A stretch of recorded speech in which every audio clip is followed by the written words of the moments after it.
Shalom, selamat datang di Gembala TV. Konflik Israel, Palestina sudah berlangsung lama dan belum selesai. Kita tidak bisa pungkiri bahwa salah satu akar masalah konflik tersebut adalah ajaran agama. Palestina mengklaim bahwa menurut Al-Quran Yerusalem adalah milik Islam sehingga mereka yang berhak atas Yerusalem. Sedangkan menurut Israel bahwa Yerusalem didirikan oleh nenek moyang mereka sehingga merekalah pemilik sah Yerusalem. Siapakah pemilik Yerusalem yang sebenarnya? Dalam video kali ini kita akan menonton, kupas tuntas, pemilik Yerusalem menurut agama, sejarah dan hukum oleh Dr. Bambang Noorsena, seorang pakar sejarah kondang di tanah air. Selamat menonton. Jadi Yerusalem itu bangunan yang menjadi sangat penting sentral, itu adalah yang disebut Bet HaMikdash, Bait Suci. Pertama-tama dibangun di zaman Raja Israel kuno yaitu Salomo. Tapi Bait Allah ini mengalami penghancuran pada masa Nebukadnezar. Lalu orang-orang Israel mengalami pembuangan di Babel. Kemudian ketika Tuhan berkehendak mengembalikan mereka kembali ke tanah suci, mereka pun kembali ke tanah suci. Bait Allah yang sudah hancur itu lalu diusahakan untuk dibangun kembali. Maka mulai pada zaman Esra, Nehemia, Bait Allah itu mulai dibangun kembali. Nah, di dalam upacara Yahudi di Yerusalem itu pusatnya ada di Bait Allah, Yerusalem. Diperingati setiap tahun baru Yahudi yang dikenal Rosh Hashanah. Mereka membaca teks itu, Kejadian pasal 22 ayat 2, tetap orang Samaria juga melakukan ritual yang sama. Disebutkan misalnya di sana tentang perintah untuk mengorbankan Iskak. Orang Yahudi memahami Paskah itu apa? Paskah keluaran dari tanah Mesir. Maka setelah mereka memecah-mecahkan roti, meminum anggur itu, mereka mengatakan, sekalipun inilah kisah Paskah di mana Tuhan dengan tangannya yang perkasa telah menyelamatkan bangsa kita dari perbudakan di tanah Mesir menuju ke tanah perjanjian. Sekalipun kita memiliki kecerdasan, kekayaan, hikmat, apapun, tetapi tidak ada yang bisa mengalahkan kisah penyelamatan Paskah. Lalu pada saat orang Yahudi sudah dibuang, diaspora, dia menambahkan frasa begini pada saat perayaan Paskah. Hari ini, dulu kita bangsa budak, kita bangsa merdeka. Harapannya menjadi bangsa merdeka. Tahun depan kita di Yerusalem. Hari ini kita di sini, tahun depan kita di Yerusalem. Maka ini unik ya, bangsa yang sangat unik. Sudah terpencar-pencar di seluruh dunia selama 2000 tahun. Sejak kapan? Sejak runtuhnya Bait Allah. Pada masa Jenderal Titus, kalau menurut penanggalan kita sekarang 5 Agustus tahun 70 Masehi, atau bertepatan dengan tanggal Tis'a B'Av, tanggal 9 bulan Ibrani Ab, tahunnya 823 setelah berdirinya kota Roma, kalau menurut kalender Julian. Itu bertepatan dengan 5 Agustus tahun 70 Masehi, kira-kira jam 3 petang. Bait Allah itu dilalap oleh api memasuki ruang Maha Kudus.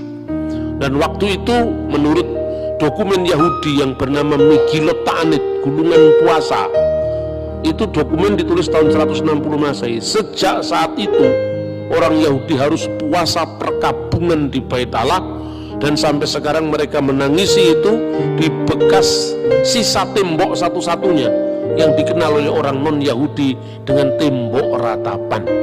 Istilah tembok ratapan itu sebetulnya ejekan orang non-Yahudi. Lebih populer disebut dalam bahasa Arab Haitun al-Mubaka, tembok ratapan. Orang Yahudi sendiri suka menyebut dengan tembok barat, Hakotel Hama'arafi, tembok barat. Maka melalui deskripsi singkat ini menunjukkan bahwa betapa pentingnya Yerusalem bagi orang Israel selama 2000 tahun sejak tahun 70 sampai nanti dia memproklamirkan kemerdekaannya, itu kemerdekaan Israel tahun 1948, bayangkan. Jadi lebih kurang kira-kira 1910-an tahun, kira-kira hampir kira-kira dari tahun 70 Masehi sampai tahap 1948. 1900 tahun lebih mereka terpencar-pencar di seluruh dunia, dan mereka kembali ke tanah air mereka semula, yaitu Israel. Itu catatan Alkitab, itu nubuatan Alkitab, ya kan? Karena itu unik, bagaimana hukum internasional tidak kalang kabut dalam menentukan status Israel. Sementara negeri itu sudah mengalami pendudukan demi pendudukan dari kekuasaan bangsa asing. Maka karena pentingnya pentingnya kota suci Yerusalem, secara khusus kota suci Yerusalem yang disebut Ir HaKodesh, kota suci Yerusalem, tetapi juga Eret HaKodesh, tanah suci Israel, atau Eret Yisrael, tanah Israel, itu begitu penting bagi orang Yahudi. Nah, lalu secara kronologi dari zaman ke zaman, kita melihat bagaimana sekarang ini kota suci Yerusalem secara khusus dan tanah Israel pada umumnya itu menjadi perebutan antara Israel dan Palestina. Nah, ada yang membawa dalil agama, ada yang tidak membawa dalil agama, dan itu menarik. Karena apa? Ya, banyak orang Kristen bingung kemudian menyikapi itu. Katanya itu Israel menjajah Palestina, Pak. Nah, orang lain lagi mengatakan, oh tidak, itu memang haknya Israel. Tapi yang satu ekstrim mengatakan pokoknya peta Israel harus tidak boleh ada di muka bumi. Itu tuntutannya Hamas, tuntutannya kelompok-kelompok Islam garis keras. Begitu di dalam forum-forum kajian bersama-sama, Kristennya ikut-ikut ngomong, kita harus memperjuangkan hak Palestina. Iya betul, hak rakyat Palestina. Tetapi dalam konteks ini tidak usah harus kemudian menyangkal deskripsi Alkitab tentang Israel, kan gitu kan? Nah, satu pihak ketika kita membela Israel, juga kita tidak boleh tutup mata terhadap penderitaan rakyat Palestina yang menjadi korban konflik itu. Karena banyak orang Palestina itu bukan hanya orang Muslim, orang Kristen juga ada di antara mereka. Bahkan orang Muslim pun ada yang menjadi warga negara Israel. Jadi warga negara Israel itu ya ada orang Yahudi mayoritas, Kristen urutan ketiga, Muslim urutan kedua. Jadi justru orang Kristen itu minim sekali di negara Israel. Nah, saudara-saudara, kita akan batasi pembahasan kita merunut bagaimana sejarah Israel, ya. Ketika kemudian mereka terpencar-pencar di seluruh dunia itu, mereka itu ada yang ada di barat, ya, di Eropa barat, ada di Eropa timur, ada yang di benua timur seperti Yaman, Mesir, India, itu banyak orang Yahudi. Makanya kalau Anda membaca sejarah Islam, kota Yastrib, kota Madinah, sebelum dijadikan kotanya Islam yang disebut Madinatun Nabi, itu ada 3 suku Yahudi yang di sana. Kemungkinan mereka juga datang setelah tahun 70 terusir dari Yerusalem. Begitu juga di Yaman, begitu juga di Mesir, begitu juga di India. Lah orang-orang Yahudi yang di Eropa ini namanya adalah Askenazim bahasanya. Orang Yahudi tapi dialeknya dialek Eropa Barat. Misalnya kalau ngomong Safuot, dia tidak bisa ngomong huruf T, Safuot, tapi mengucapkan Safuos. Sabat, Sabas, itu Yahudi Askenazim. Ya, banyak orang-orang Israel yang sekarang jadi pejabat-pejabat pemerintah itu Yahudi Askenazim karena mereka imigran aliyah dari Eropa, aliyah dari Amerika. Tapi kalau mereka dari Yahudi Spanyol, orang-orang Yahudi Spanyol itu lebih fasih bahasa Ibrani. Kalau ngomong Safuot ya Safuot. Safuot itu Pentakosta maksudnya. Kalau ngomong Sabat ya Sabat.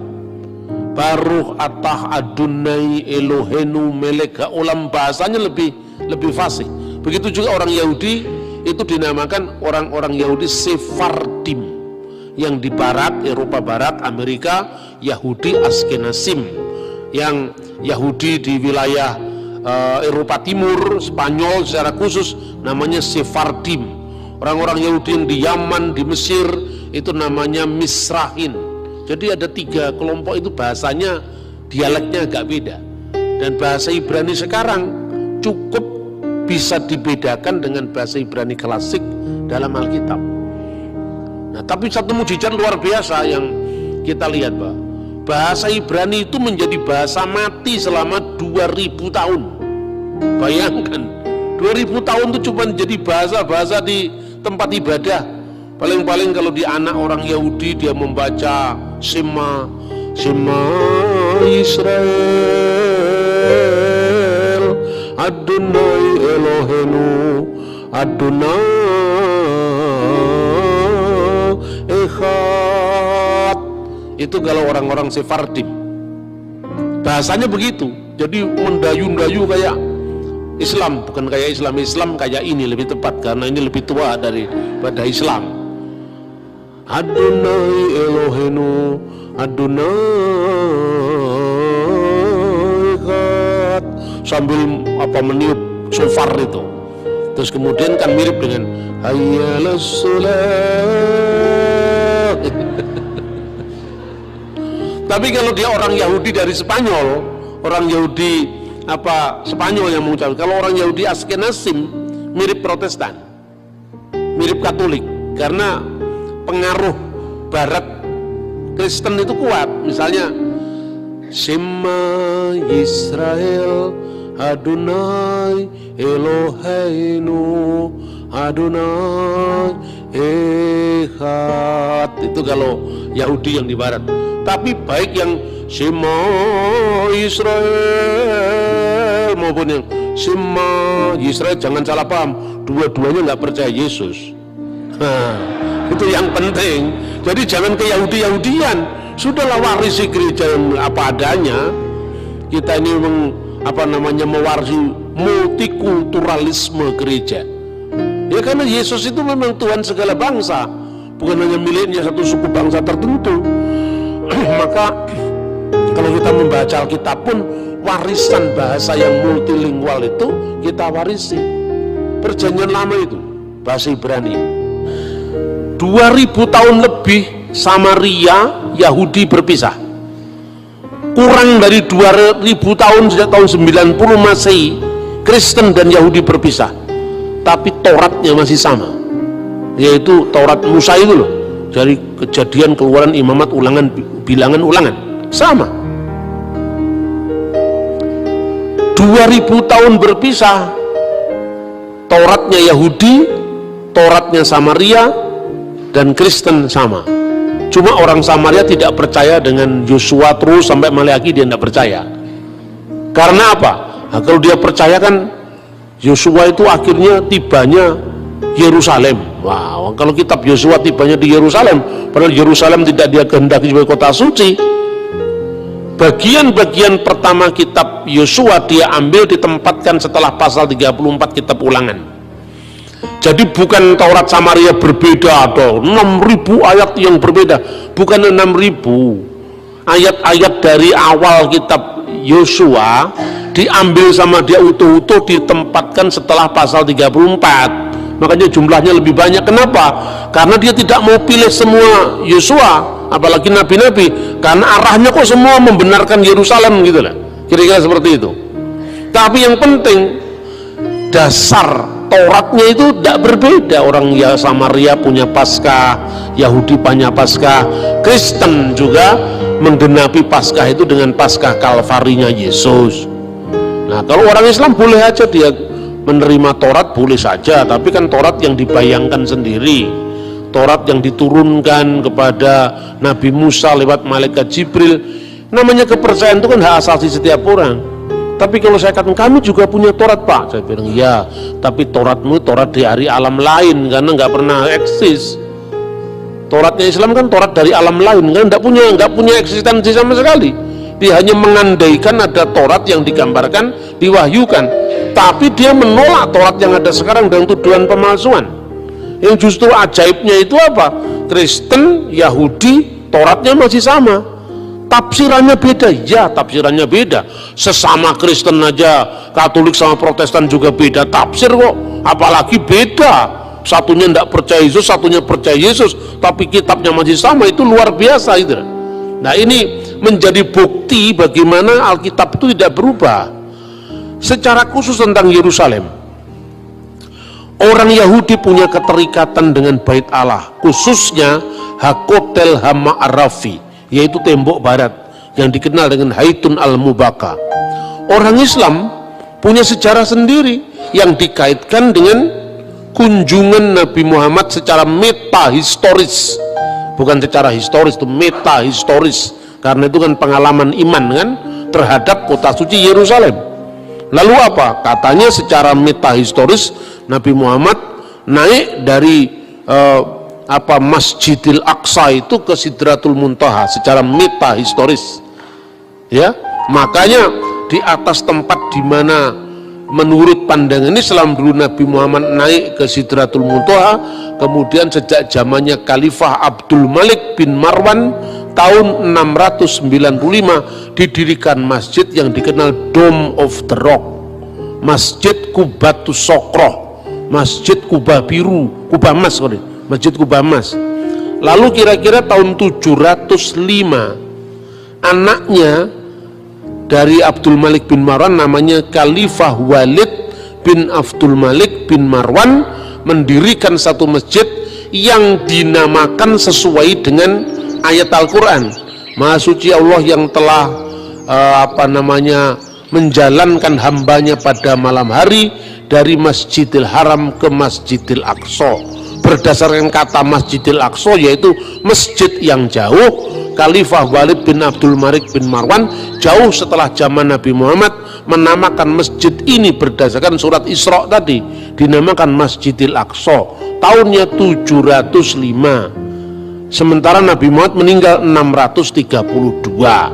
Maka saya gunakan kata-kata metahistoris, ya, seperti itu sudah. Maka bagaimanapun alasannya, orang Islam mengakui itu sebagai tempat suci. Orang Kristen dia punya Golgota juga di dekatnya Bait Allah itu. Tapi karena orang Kristen memahami Yesus tidak ada di sini lagi, dia sudah bangkit, dia secara emosional tidak terlalu terikat pada kota Yerusalem. Dia terikat pada nama Tuhan Yesus, lebih terikat pada peristiwa kebangkitan Yesus itu. Meskipun orang Kristen juga sangat mencintai kota Yerusalem karena eksistensi Golgota ada di sana. Nah, jadi tiga kelompok ini memiliki pengalaman historis terhadap kota suci Yerusalem. Lalu Palestina dan Israel secara politik, bagaimana dia memahami klaim-klaim ini kan? Ya, lalu klaim historis itu miliknya Palestina atau miliknya Israel? Kita uji pertama. Sekarang kita uji klaim Israel dulu. Orang Israel selama 2000 tahun mereka selalu berdoa, berharap, mendamba. Mereka selalu mengatakan, tahun ini kita di sini, lasana habba'ah Yerusalem, tapi tahun depan kita di Yerusalem. Itu bukti liturgis bahwa mereka selalu merindukan kota Yerusalem sekalipun mereka terserak-serak di seluruh dunia. Yang kedua, di dalam teks yang tadi sudah saya kutip, yaitu Megilat Ta'anit, gulungan puasa, orang Yahudi mengakui dokumen itu tahun 160 Bait Allah diruntuhkan, dibakar dengan api tepat di tanggal 9 bulan Ab atau tanggal 5 Agustus tahun 70 Masehi, sekitar sembahyang Minkah, yaitu jam 3 petang. Tanggalnya, tahunnya, sampai jamnya dicatat loh saudara-saudara. Artinya kalau orang yang tidak terlibat betul dalam pengalaman sejarah Yerusalem pasti tidak bisa menulis seperti itu, ya kan? Itu satu. Bedakan dengan pengalaman metahistoris kaum Islam tadi. Identifikasi kota Yerusalem itu terjadi baru sejak zamannya Khalifah Abdul Malik bin Marwan. Penamaan Masjidil Aqsa itu dinamakan berdasarkan Quran. Jadi namanya sudah ada, masjidnya belum ada. Artinya ini berbeda dengan pengalaman orang Yahudi di mana jamnya, tanggalnya, tahunnya, ritualnya masih ada sampai hari ini, yang namanya puasa perkabungan Tis'a B'Ab. Kemudian data di luar Alkitab. Data di luar Alkitab, pertama saya menemukan prasasti yang ditulis oleh Fir'aun Merenpetah. Itu berkuasa kira-kira tahun 1213 sampai dari 1203 sebelum Masehi. Dalam prasasti Fir'aun Merenpetah itu disebutkan Zir-Il, maksudnya Israel, Zir-Il Plat Ben Perat.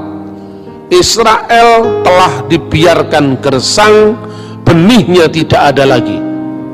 Ini setelah peristiwa Eksodus. Jadi Fir'aun Merenpetah itu hidup setelah Fir'aun Eksodus yang menceritakan penaklukan terhadap Yerusalem, terhadap Israel. Kemungkinan dia telah menyerang wilayah Israel yang waktu itu sudah menetap jadi wilayah atau kekuasaan bangsa Israel pada zaman setelah Yosua. Itu bukti-bukti di luar teks kitab suci. Kedua, bukti-bukti dari zaman setelah Raja Daud, yaitu prasasti batu Mesa Stone yang ditemukan di Yordan. Kalau saudara pergi ziarah ke Israel, Anda akan menemukan replikanya itu di Gunung Nebo, di gereja Fransiskan Katolik. Di situ ada data arkeologinya yang namanya batu Mesa. Di situ tertulis itu zamannya Israel sudah terbelah menjadi dua. Israel di Samaria, Yehuda di Yerusalem. Kira-kira prasasti itu muncul tahun 850, ada kata-kata Omri Melek Yisrael. Omri Raja Israel. Jadi artinya Israel sebagai negara yang berdaulat dengan teritorial tertentu itu sudah ditulis dalam prasasti Merenpetah dari abad 12 sebelum Masehi. Bahkan ada tertulis dalam inskripsi-inskripsi dari musuhnya Israel, yaitu Raja Mesa, yang kisahnya juga ada dalam Alkitab. Itu disebutkan prasasti batu Mesa itu 850 sebelum Masehi. Nah, sekarang kita menguji bagaimana klaimnya Palestina. Yang disebut Palestina itu pertama kali muncul kalau data biblical itu dalam kitab Kejadian pasal 10 ayat 13 sampai 14. Di situ disebutkan Filistin. Kata Filistin, Palestina, Filistin adalah keturunan Kaslihim. Kemudian Ulangan pasal 2:23, dia menyebut tentang orang-orang Filistin dari Kaftor. Kaftor itu Yunani. Dari Kaftor, ya. Termasuk 5 kota kuno yang disebut Pentapolis. Polis itu kota, penta itu 5. Apa itu? Gaza, Askelon, Asdod, Ekron, dan Gad. Makanya kita melihat Goliat dari Gad itu menjadi wilayahnya orang Palestina. Wilayahnya di mana? Dari seberang selatan ke utara, dari lembah Gaza hingga sungai Yarkon. Tetapi orang Palestina yang disebutkan di sini tidak pernah eksis jadi sebuah negara. Hanya pendatang baru dari Kaftor. Maka di dalam terjemahan Alkitab Septuaginta mereka disebut dengan 3 nama. Pertama, Pulistin, Palestina. Helenas, orang-orang Yunani karena mereka datang dari wilayah Yunani. Atau Alopuloi, bangsa-bangsa lain, sebagai terjemahan dari kata-kata Goyim. Ini termasuk orang Goyim di luar Israel. Penemuan arkeologi akhir-akhir ini menunjukkan bahwa tempat-tempat di wilayah misalnya Asdod, Askalon, Gad itu banyak ditemukan tulang-tulang babi. Artinya apa? Daerah itu pasti dulu daerah yang dihuni oleh orang-orang Filistin purba. Nah, pertanyaannya, Filistin purba ini tidak pernah eksis jadi negara. Berarti berbeda dengan Israel yang jelas eksis jadi negara. Prasasti Merenpetah, prasasti batu yang ditemukan di Yordan tadi, batu Mesa di Yordan, Mesa Stone, jelas itu ada eksistensi sebagai negara. Sementara Filistin itu adalah pendatang. Tapi apakah Filistin dalam zaman Alkitab itu sama dengan Palestina sekarang? Nah, itu yang jadi masalah. Nah, kita akan lihat contoh bahwa orang Palestina sebagai pendatang itu ditulis di dalam Sefanya 2 ayat 5. Yosabe Hebel Hayam Kretim, penduduk tepi laut orang-orang Kreti. Kreti itu pulau Kreta dari Yunani. Yang kedua misalnya disebut juga tadi disebutkan Filistim Kaftorin, orang-orang Palestina yang datang dari daerah yang namanya Katfor. Ini menunjukkan eksistensi orang-orang pendatang di Yerusalem. Bagaimana dengan ungkapan Al-Quran sekarang? Nah ini penting ini. Justru anehnya Al-Quran sendiri, kalau ini dijadikan rujukan sebagai konflik agama, justru di dalam Al-Quran surat Al-Maidah ayat 21 menegaskan bahwa kepada Musa, kaumnya Musa telah diberikan tanah suci, yaitu Israel. Disebutkan di dalam surat Al-Maidah 21 digambarkan Nabi Musa itu menyampaikan kepada kaumnya, ya qaumi udkhulu al-ardal muqaddasah allati kataballahu lakum. Wahai kaumku, ya qaumi udkhulu, masuklah al-ardal muqaddas, ke tanah suci, allati, yang oleh Allah kataballahu lakum, diberikan kepadamu. Nah, bagaimana teks ini kemudian dipahami oleh orang-orang pejuang Hamas Palestina sekarang? Sejak orang-orang Israel menolak Muhammad sebagai nabi terakhir, maka perjanjian ini sudah batal, katanya. Dan sekarang tanah Palestina itu sebagai tanah wakaf yang diberikan oleh Allah kepada umat Islam sampai akhir zaman. Itulah. Jadi ini Quran ini katanya batal karena sejak orang Yahudi menolak Isa Al-Masih dan Muhammad, itu kira-kira. Nah itu satu. Kemudian kalau Palestina itu, Palestina modern, memakai dalil agama untuk menguasai Israel, maka mereka harus mau disamakan dengan apa yang dikenal dalam Quran kaum raksasa, kauman jabarin. Kauman jabarin, orang-orang raksasa yang diusir dari tanah suci bersamaan dengan masuknya kaum Musa. Dan itu disebutkan di dalam surat Al-Maidah ayat 22. Kacau kalau itu dilakukan, kalau dalil agama. Israel terlalu kuat dalilnya, baik dalil itu hukum internasional maupun data sejarah di luar Alkitab, maupun data sejarah Alkitab, bahkan Quran sendiri menyebut itu adalah miliknya Israel. Kan gitu kan? Nah ini repot. Dan yang ketiga sekarang, nama Palestina modern itu yang dikenal sekarang, apakah itu sama dengan Filistin? Ternyata tidak. Karena apa? Setelah runtuhnya Bait Allah tahun 70 Masehi, kira-kira tahun 136 Kaisar Hadrianus menguasai Yerusalem secara lebih keras lagi. Pasca pemberontakan Bar Kokhba itu oleh Rabi Yahudi saat itu ditahbiskan jadi putra bintang, itu adalah Mesias. Tapi ketika Bar Kokhba kemudian ditundukkan oleh Romawi, maka orang-orang Yahudi semua terusir semua. Saat itu nama Israel harus terhapus dari peta sejarah. Makanya dibuat sebuah strategi untuk menghapuskan negara Israel. Nah, pada zaman dahulu Israel kan dijajah oleh Romawi.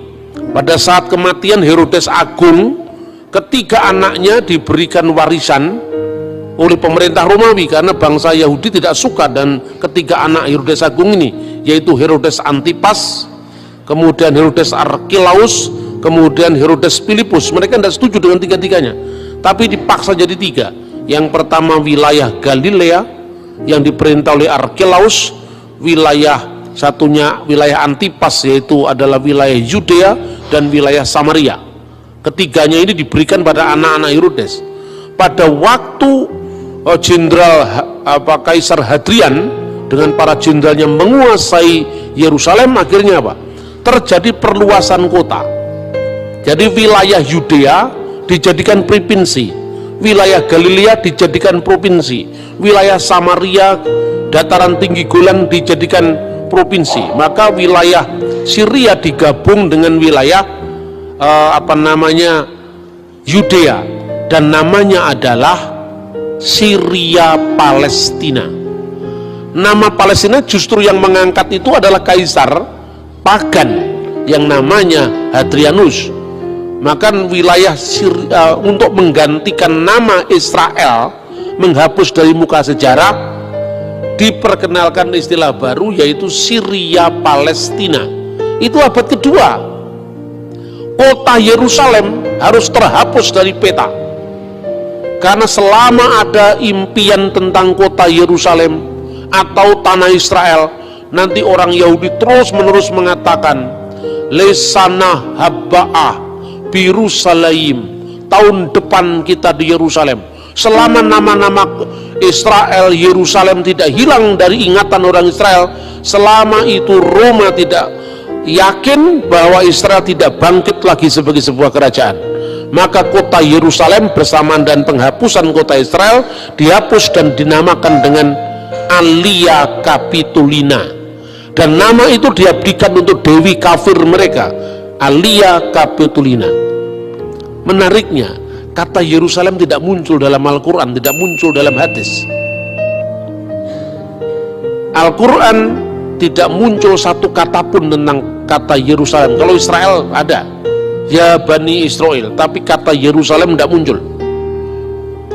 Tradisi Islam kemudian setelah Quran dan setelah hadis menyebut Yerusalem dengan Al-Quds, kota suci.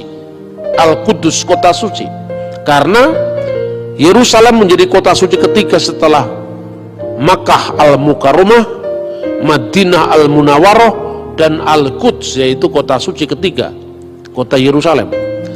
Yang menarik, perjanjian Umar bin Khattab ketika memasuki kota Yerusalem, dia adalah sahabat Nabi setelah Abu Bakar, kemudian Umar.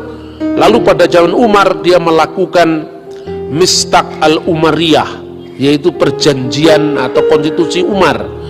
Dia menyebut kata Yerusalem penduduk Ilia, dan kata Ilia itu adalah dari kata Alia Capitolina. Jadi artinya justru data dari sumber sejarah Islam klasik malah tidak menyebut kota Yerusalem sesuai dengan nama yang diberikan dari Taurat, kota Salem, dan nama yang diberikan kitab nabi-nabi, Yerusalem, tapi nama yang diberikan oleh kaisar pagan yaitu Elia, Alia Capitolina. Maka segala macam identifikasi secara teologis dari Quran maupun dari sejarah Islam akan merugikan Palestina. Karena apa? Yang jelas Quran tidak menyebut kata Yerusalem, Quran malah menyebut kata tradisi Islam kemudian malah menyebut kota Alia, dan Alia itu membenarkan Alia Capitolina. Kalau dia menyebut Filistin, itu sama dengan tadi kaum raksasa yang dikalahkan Daud, yaitu Goliat, dan itu ada dalam surat Al-Maidah, kaum raksasa yang diusir dari kota tanah suci begitu kaum Musa memasuki kota suci itu. Ini sulitnya identifikasi keagamaan bagi perjuangan Palestina. Lalu sisa satu lagi, kalau gitu apa yang harus dilakukan? Ya lihat dari hukum internasional sekarang. Satu-satunya begitu, tidak bisa pembenaran secara agama. Kalau pembenaran agama, Israel pasti menang. Wong jelas itu datanya tidak hanya ada dalam kitab suci, baik Taurat, Injil, Quran, bahkan catatan-catatan sejarah yang menunjukkan bahwa bangsa Israel memang eksis sebagai bangsa. Tetapi hukum internasional memang tidak memiliki aturan yang jelas. Bagaimana kalau sebuah negara 2000 tahun sudah hilang kemudian kembali? Lah ini hanya ada di dalam rencana Tuhan, tidak ada di hukum internasional ini. 2000 tahun sudah meninggalkan kota Yerusalem, jadi masalah. Di situ sudah pernah diduduki orang Roma, setelah Roma Persia, setelah Persia Roma lagi, setelah Roma kemudian Arab, setelah Arab kan bangsa Arab itu menduduki ketika zamannya dinasti Umayyah, zamannya Khalifah Abdul Malik bin Marwan. Lalu dinasti Umayyah runtuh jadi dinasti Abbasiyah, kemudian dinasti Mamluk Mesir, terakhir adalah dinasti atau kekalifan Ottoman. Kekhalifan Ottoman itu Turki modern. Nah, waktu Perang Dunia Pertama tahun 1914, mereka kalah dengan lawan-lawan mereka. Karena Turki di pihak yang kalah perang, maka otomatis daerahnya diserahkan kepada yang menang perang. Itu Perang Dunia Pertama 1914. Lalu diserahkanlah kepada Inggris. Sementara di wilayah Israel itu sudah ada orang-orang Arab, ya, orang-orang Arab itu sebetulnya Palestina modern itu kan orang-orang Arab itu, baik itu orang Kristen maupun orang Islam. Di situ juga ada orang-orang Yahudi yang mulai aliyah itu emigran dari benua Eropa, dari Amerika, dari Timur Tengah, dari India, semua masuk ke situ. Mereka membeli tanah orang setempat, sebagian ngerampas, yaitu juga diakui bahwa ada orang-orang Zionis itu yang ngerampasi tanahnya orang-orang Palestina Kristen, seperti yang dialami oleh Abuna atau pendeta Elias Sakur. Keluarganya dirampas kebun anggurnya, alasannya dijadikan apa, itu ternyata dimiliki oleh orang Israel. Itu harus diselesaikan tidak di dalam konteks negara, tapi dalam konteks penegakan HAM, kan itu kan harus dipilah mana bukan Palestina sebagai negara tapi rakyat Palestina. Itu yang terjadi. Makanya pada saat sekarang ini ada seorang Arab Kristen Palestina, namanya adalah Hanan Nasrawi. Dia selalu memenangkan diplomasi di forum internasional. Kalau pihak Hamas itu pihak Islam yang garis keras itu munculnya setelah Intifadah tahun 1987. Mereka selalu mengatakan hapus peta Israel dari muka bumi, ya itu kan cakar PDW itu, gitu. Karena ini tanah wakaf umat Islam sampai akhir zaman. Dia semaunya sendiri, kan nggak begitu hukum internasional. Dan dokumennya tidak ada seperti itu. Tanah wakaf itu kan urusanmu. Tahu hukum internasionalnya seperti apa? Hanan Nasrawi sadar, sebagai seorang Kristen dia tahu Alkitab pasti. Bukan hanya tahu Alkitab, dia tahu dokumen-dokumen sejarah. Bahwa kalau kita memakai dalil keagamaan kita mesti kalah. Karena memang baik Al-Quran maupun Alkitab kalau dalil agama membenarkan kepemilikan Israel. Lalu dia pakai dalil HAM. Waktu saat ada konflik tanah, bahwa ada orang-orang Israel yang menguasai tanah itu secara paksa, pembayaran ganti rugi nggak dilakukan, orang itu terusir. Terus ditanya di forum internasional, di PBB, orang yang bersangkutan itu dihadirkan. Ini tanah milik siapa? Negara Israel mengklaim ini tanah wilayah Israel. Ya, saya tahu ini wilayah Israel. Tapi tanah itu miliknya siapa? Ini tanahnya pemerintah Republik Indonesia. Tapi gereja ini sertifikatnya namanya siapa? Kan gitu kan persoalannya. Tetangga sebelah itu masa ada sertifikat miliknya Republik Indonesia? Enggak kok. Sertifikatnya itu punya siapa? Misalnya punya Tuan Samuel. Tuan Samuel berasal dari mana tanah ini? Dari bapak saya Tuan Daud. Tuan Daud dari mana? Oh, dari kakek saya Tuan Sulaiman. Oh, jelas. Mana sertifikatnya? Ini sertifikatnya. Sertifikat ini tidak dicabut ketika Israel menguasai tempat ini.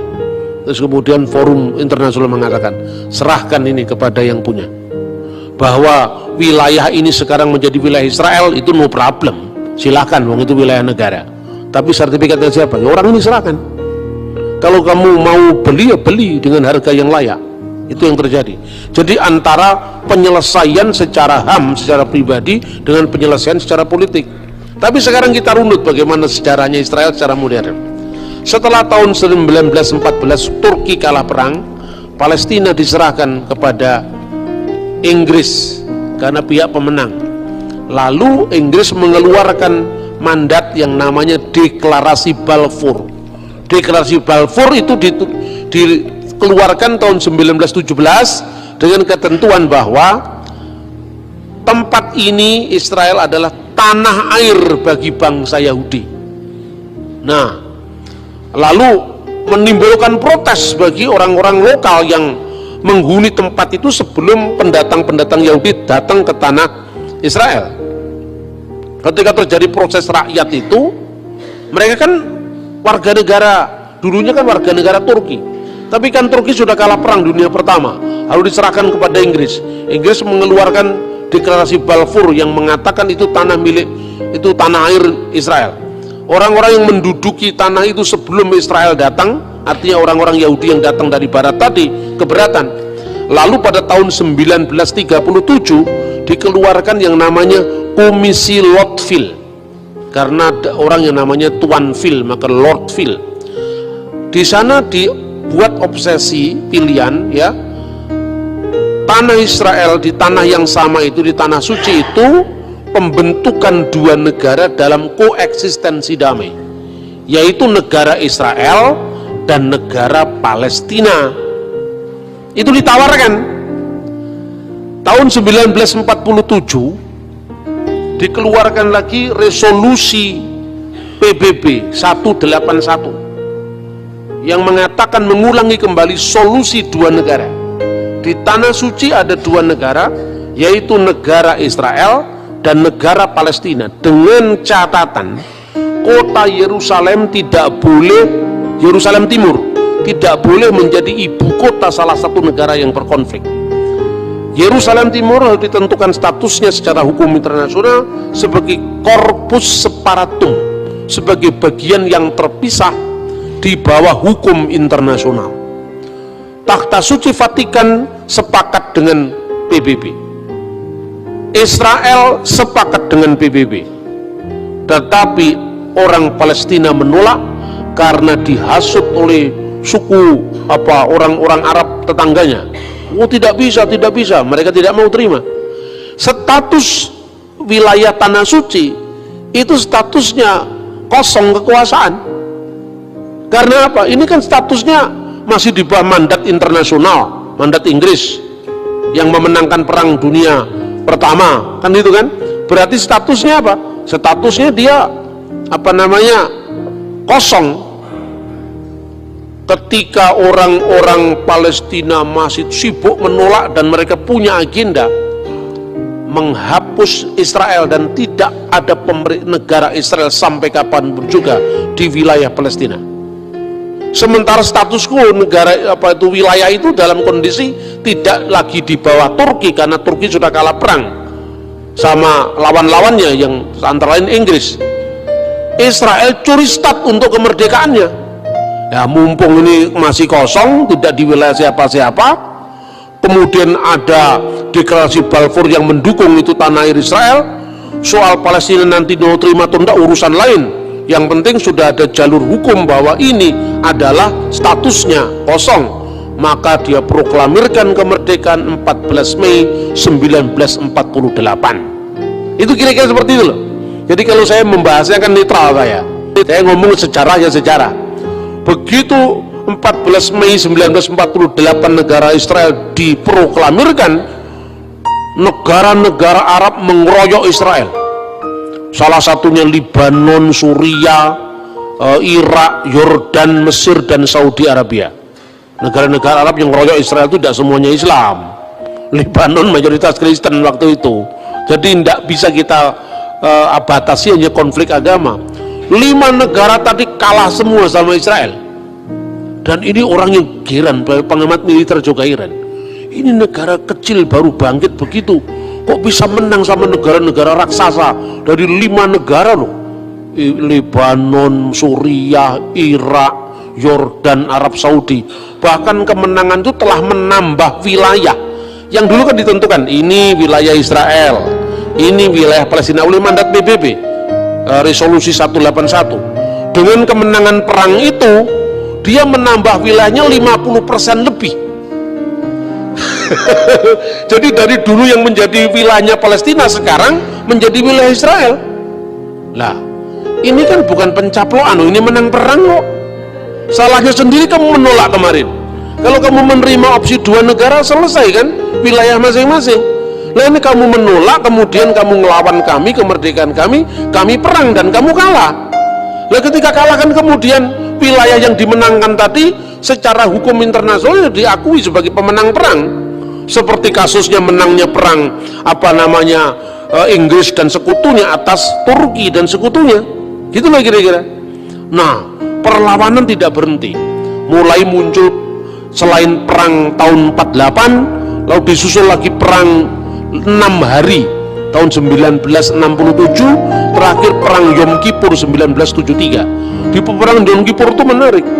Orang Yahudi pada masa raya kan tidak boleh perang, diserang mendadak, tapi ya menang akhirnya. Nah, ketika Israel itu menang, ini menjadi problem bagi negara-negara itu. Kemudian perjanjian terus dilakukan. Muncullah Yasser Arafat. Solusi dua negara tadi diterima oleh Arafat. Arafat menerima solusi dua negara, tapi pada pihak lain tetap intifada jalan. Artinya ada orang Palestina moderat di garisnya Fatahnya Arafat ini, lalu orang Palestina yang garis keras, faksi agama, melahirkan yang namanya Hamas. Pada saat keras-kerasnya intifada itu tahun 1987. Akhirnya sejak saat itu Palestina terbelah menjadi dua, yaitu faksi Hamas dan faksi Fatah. Itu yang terjadi seperti itu. Nah, pada saat sekarang ini setelah pemilu tahun 2006 ya, kemudian sebelum itu ya tahun 80-an itu sampai Presiden Anwar Sadat mati terbunuh itu kan karena perjanjian damai dengan Israel. Nah, 50% lebih dari kemenangan perang tadi lewat meja perundingan sama Israel dikembalikan ke Mesir. Maka Sinai saya kembalikan, ya, wilayah Yordan juga ini milik kamu, tapi kamu jangan ganggu saya lagi ya. Nah, makanya sejak saat itu Yordan sama Mesir sekarang menjadi sahabat Israel, Saudi menjadi sahabat Israel, Irak belum, Lebanon masih keras, ya kan? Itu yang terjadi sekarang ini. Nah, kemudian baru-baru beberapa tahun terakhir ini mereka ingin menerima solusi dua negara damai, tetapi minta wilayah sebelum perang, yang tidak bisa dong. Loh, kamu kemarin kan ngelawan perang, setelah perang saya menang, masa wilayah yang sebelum perang yang ditentukan PBB kamu minta lagi? Tidak bisa. Jadi itu dikatakan pencaplokan wilayah-wilayah Palestina, itu sejatinya tidak seperti itu. Kemudian yang terakhir, pemindahan kedutaan Israel yang kedutaan Amerika yang selama ini di Tel Aviv dipindah ke Yerusalem. Heboh di seluruh dunia, orang Indonesia ikut heboh mengadakan demo, bahkan sumbangan beras kepada Palestina. Kalau orang Palestina kan nggak makan nasi, berasnya dimakan siapa sekarang? Pemilu tahun 2006, kemudian Hamas ikut pemilu, Fatah ikut pemilu. Fatahnya kalah dengan Hamas, faksi Islam garis keras menang. Kenapa kekalahan Fatah? Salah satunya partai nasionalis ini korupsi. Ini sejak dulu sama begitu. Makanya kalau Anda ke partai nasionalis, hati-hati, jangan mencintai mamon. Ideologinya bagus tapi mentalitasnya rusak. Karena di sana terkenal sekali orang-orang Fatah itu banyak melakukan pungutan-pungutan pada rakyat Palestina. Di tengah-tengah kesulitan seperti itu, maka rakyat Palestina pro kepada asal beda dengan Fatah. Hamas menang telak. Waktu menang telak itu, kemudian negara-negara barat kebingungan. Wah, ini kalau partai garis keras ini menang, ini tidak ada lagi perundingan terhadap Israel. Maka kemudian salah satunya bantuan untuk Palestina, yang itu sebenarnya tersalur nggak tahu kemana, untuk bikin merakit bom itu nggak tahu kemana, itu langsung ditarik. Kemudian setelah ditarik diadakan lobbying lagi. Waktu Ismail Haniyeh masih menjadi presiden, perdana menteri, tapi presidennya dari Fatah, yaitu Mahmud Abbas.